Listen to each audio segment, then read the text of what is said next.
in the tragic reality of Gaza, a dark truth emerges.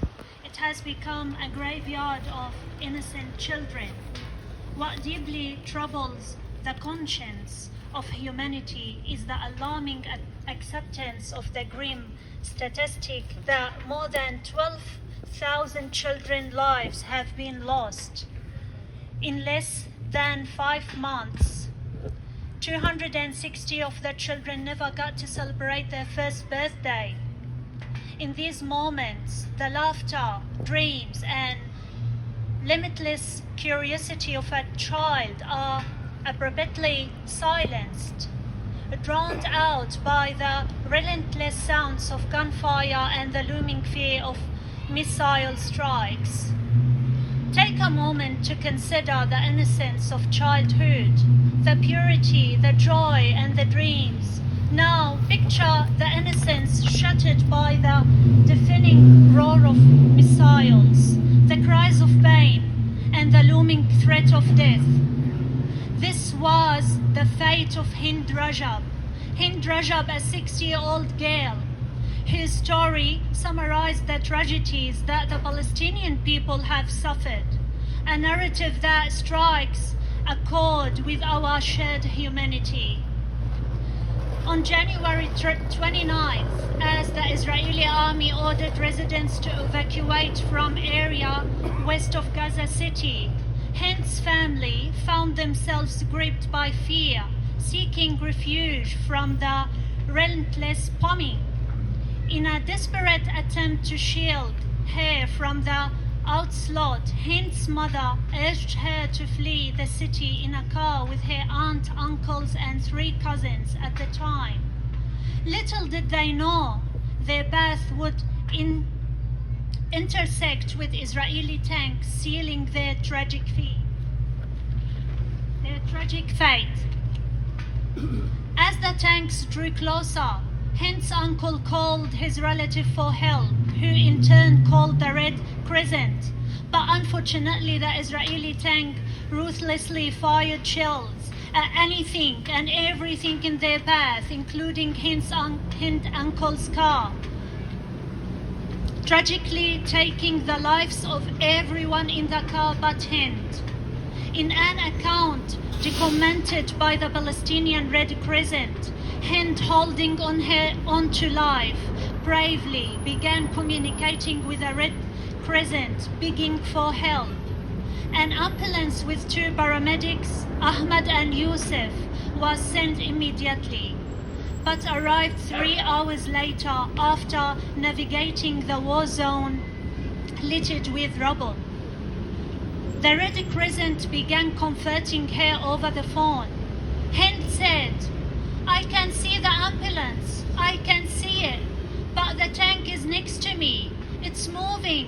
Please, please come and help me. I'm very afraid." These were the last words ever heard from Hind, and the line was clingingly interrupted by the sound of heavy fire from the Israeli tank and the Red Crescent ambulance of paramedics Ahmad and Yusuf met the same fate too. More than 10 days later, after the location of the crime had been deemed safe, the 6 bodies of Hind and her families and 2 paramedics were recovered. Hind's car were riddled with bullet holes. There was evidence of shelling, and the paramedics' ambulance was almost unrecognizable. The world can't claim to stand for justice and human rights while turning a blind eye to the suffering of Gaza's children. We will never forget you, Hind. We will never forget you, Hind. We will always remember your calls for help. And we will never forget the thousands of innocent children's stories buried under the rubble. Ceasefire now, free, free Palestine. Free, free Palestine.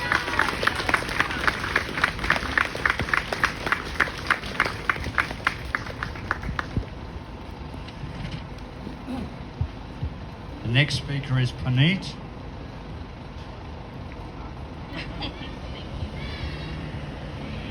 Thank you for being here today. My name is Puneet and I'm going to talk about the recent events happened in Palestine. Israeli blockade, allied to the bombing, has created a world where hunger and infection have free reign. At least 29,000 Palestinians have been killed and 69,000 wounded in Gaza, 9,000 still under buried rubble, presumably dead since October 7th. In the 24 hours between Monday and Tuesday afternoon, 103 Palestinians were reported killed and 142 injured by Israeli attacks on Gaza. Palestinians risked their lives attempting to get aid in Gaza City as Israeli forces opened fire on starving crowd. Israeli forces arrested up to 100 medical staff at Nasser Hospital in Khan Yunis. UNICEF warns that Gaza is poised to witness an explosion in preventable child deaths. So it was preventable, but it's not. No victory without Rafah operations, says PM Netanyahu, as civilians flee north. PM Netanyahu said that he plans to introduce legislation to opposing international efforts to impose a Palestinian state. When I see these news stories, I can't help but feel strong feelings in my heart. In my mind, I can't help but ask some questions. Okay. When I see kids being killed by snipers, I ask myself, who is Israel's actual target? When I see President Joe Biden ask Israel for temporary ceasefire, I ask why you just don't stop supplying arms and billion-dollar aids to them. When I see UN, I ask, why are you so helpless? When I see President Joe Biden's statement on Ukraine-Russia war that history is watching, I ask, what is this hypocrisy? We stand here today for the survival of those 1.2 million Palestinians who are still alive. Free, free Palestine! Free, free Palestine!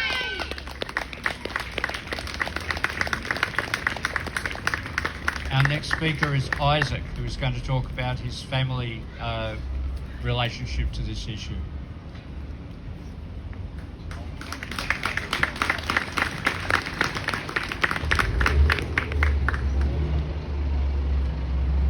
Good morning, everyone. I want to begin by acknowledging the traditional custodians of the land on which we meet today, the land of the Wiradjuri people. I stand before you today as the grandson of a Palestinian refugee and the great-grandson of Nakba survivors.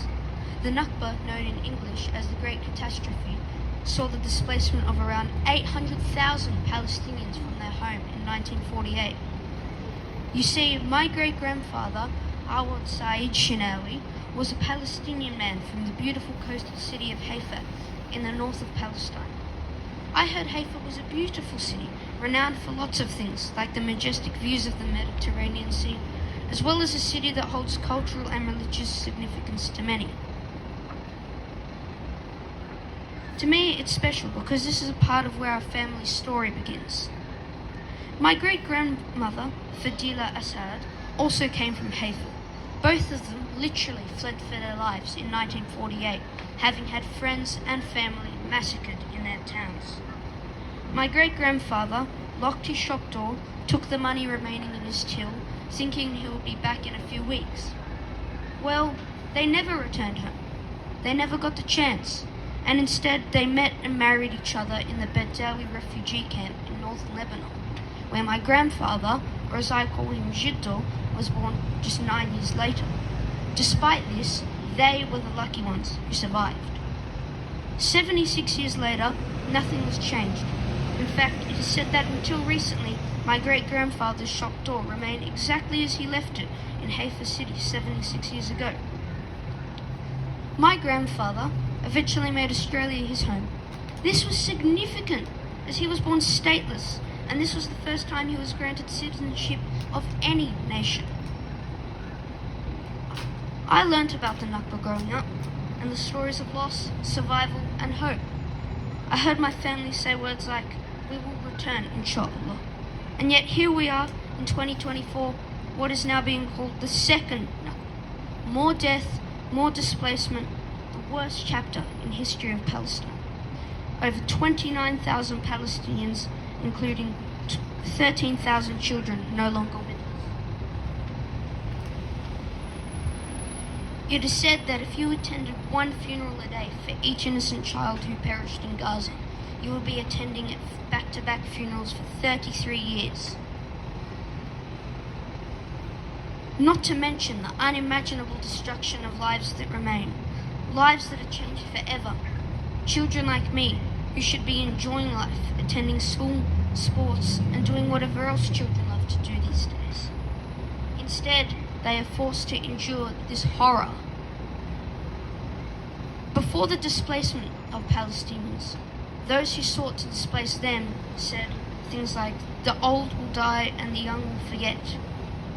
I stand here today not only as the grandson of a Palestinian refugee, but for my brothers and sisters who have no voice, whose faces, names, and dreams perished before the world could save them.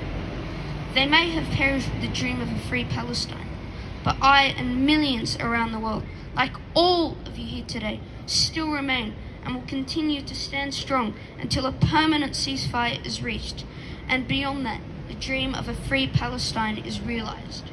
They were not nameless or faceless. Their lives mattered too. Thank you.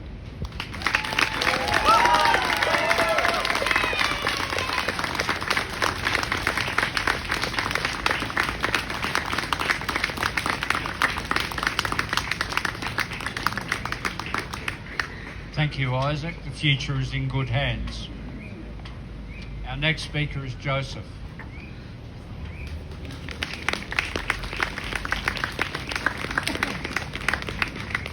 Thank you, Chair.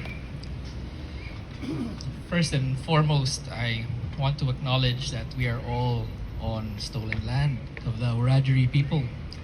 We are on land that has been colonized, where a genocide over 200 years has reduced the population of the indigenous people to a tiny 2 or 3%. It's important for us to remember that, because even now, the genocide before us is taking place. On our TV screens, on our laptops, on our phones, we see a genocide unfolding before our very eyes. And we are gathered here today to say that we do not accept this. We completely reject this. We completely oppose this. And those who stand in Parliament who claim to represent us actually do not represent us. We are here to say the people of Albury, Wodonga want a ceasefire. We want the genocide to end. We want money and humanitarian aid to be reinstated to save lives. Australia is not a bystander to this. The Australian government is actively supporting Israel militarily and with intelligence cooperation. That must stop. We do not want any part of this. And I, as a Filipino-Australian, stand here proudly. As a survivor myself, my ancestors endured more than 350 years of colonization, more than 20 years of active genocide from the Americans. And we are still here. And we stand with the Palestinians, we stand with their resistance, and we stand next to them as they resist by any means necessary. By any means necessary. We stand with Palestine because we stand for human rights. In a world where hospitals can be bombed, no hospitals are safe. In a world where children can be killed by snipers, no children are safe. And so we stand here today to say enough is enough. Enough is enough. When we say that we want peace. What we're also saying is that those who hold the weapons, those who have their fingers on the bombs, should just stop.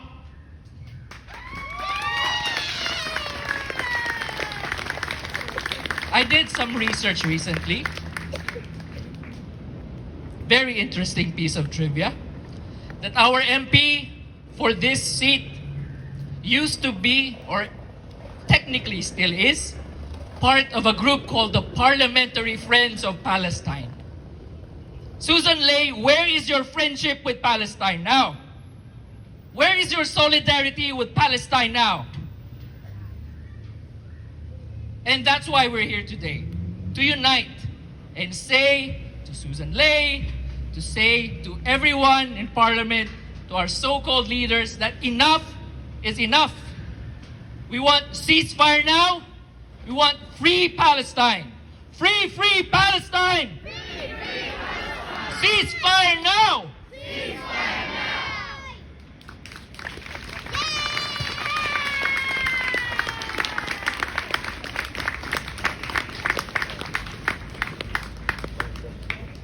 Thanks, Joseph. Our next speaker is David. Who is totally unprepared for what he's going to say. I'm full of anger and enthusiasm like Joseph over the situation. Changes every day. Every day I wake up at 6:30 and I watch the news from Al Jazeera. Like Puneet said, 100 people were killed on Monday and Tuesday, 100 people were killed on Tuesday to Wednesday, and so on. And this morning 100 people were killed. Yesterday they flattened the mosque in Rafah. There's streams of children injured and dead children being brought into the hospital. The hospital has become a morgue. And people are starving. In the north of Gaza, people are starving. There's aid trucks on the way which have been stopped. There are people running out, thousands of people running to get aid from these trucks that arrive finally, are shot at by Israeli snipers. And so, while we debate on Palestinian statehood or whether there's a genocide, this is going on, and something will break. Netanyahu can't be stopped. His whole cabinet's behind him. Most of the Israeli people are behind him as well, in continuing to push this war.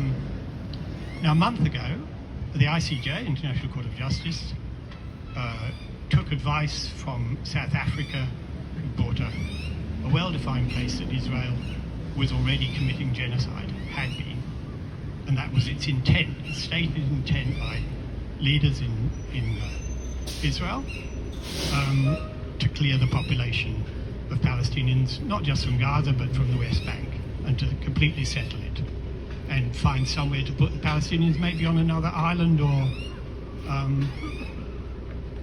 South Africa brought this case to the ICJ, and the ICJ ruled on it and said that there was a certain case that Israel could be committing genocide, and that they laid out the terms that anyone who supported this genocide, who colluded in it, who spoke in favour of it, could be pursued. If they were in countries which are signatories to the Genocide Convention, as Australia is, we're all guilty.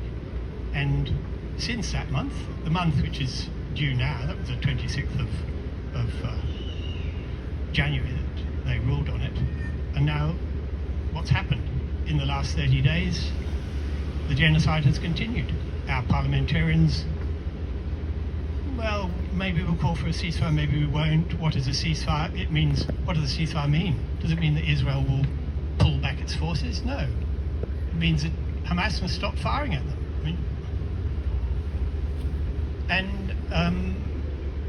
Not only are parliamentarians, leaders, now guilty of collusion in this genocide, but the media who write articles taking Israel's side, writing articles that make these claims against Palestinians and their resistance as terrorists.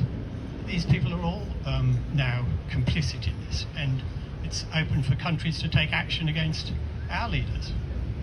So, what more can I say? Really, we have to say enough. They say enough is enough. How many years have they said enough is enough for Julian Assange? And look what's happened now.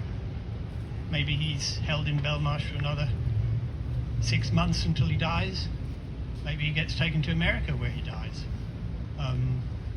It's all very well to say this, but while we go on, we should, as the Greens motion, and I have to put in a word for our local member Helen Haynes, who, it's not true that no parliamentarian has stood up. The Greens stood up and pushed for a ceasefire in the federal parliament 2 weeks ago, and Andrew Wilkie and Helen Haynes crossed the parliament floor and because they're both independent, and voted with the Greens in this motion.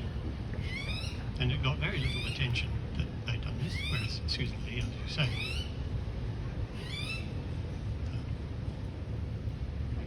Okay. Thank you. Thanks, David. Our last speaker is Amanda.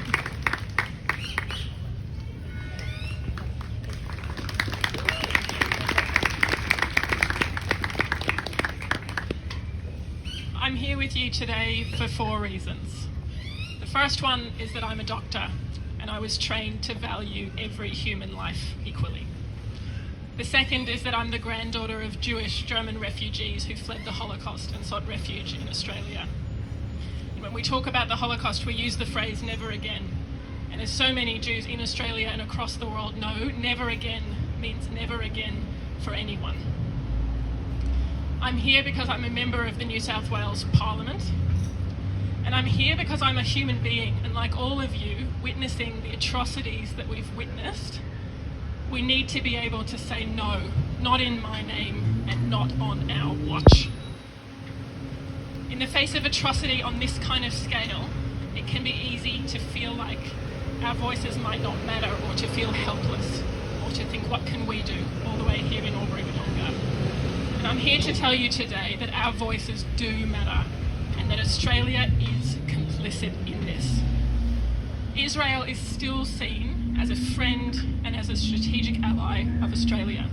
And thanks to the incredible work of my colleague Senator David Shoebridge in the Australian Senate, we know that Australia approved 50 military export permits to Israel just in 2023 alone. But we don't know what those were for, because our elected representatives will not tell us what those military exports to Israel are. Australian investment in Israel economically is over $1 billion a year. Those are our dollars, $1 billion a year in Israel. We are supporting Israel in terms of its military, we're supporting Israel in terms of its economy, and it's up to everyday Australians, it's up to you and me to say no, enough, not anymore. So what's happening in New South Wales politics? We had our first sitting week of the year at the start of February, and the Liberal Party moved a motion to expand the education on genocide in secondary schools in New South Wales, which was very interesting.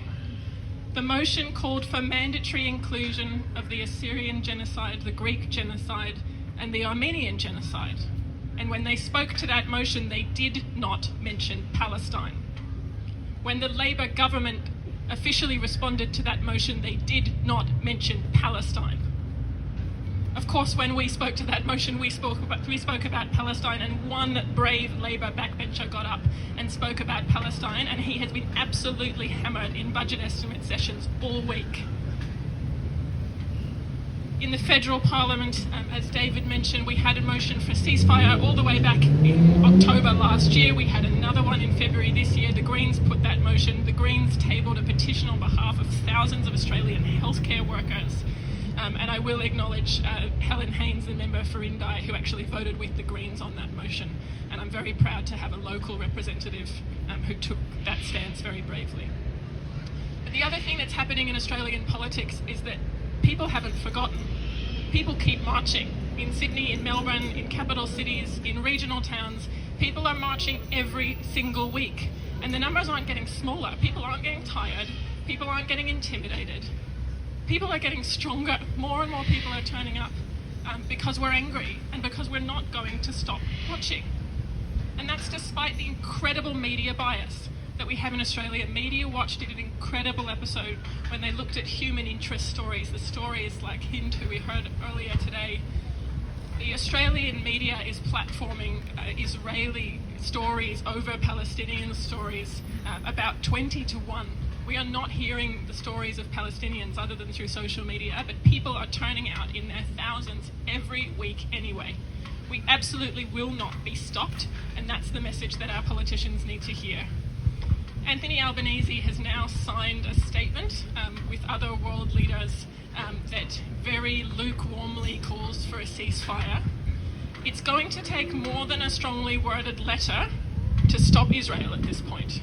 We actually need to withdraw Australia's military aid to Israel, and we need to stop sending our dollars to Israel. So your voices matter today because you're showing our politicians again that we are still watching and that we will not go away. Your voices matter because you can choose to spend your money in a way that's not profiting countries that are sending their money to Israel. That's how they're going to hear your voice directly. And your voices matter because it's 2024 and people in Gaza and in Palestine can actually see us. They can actually hear us. They can see that people across the world have not forgotten them, and that matters.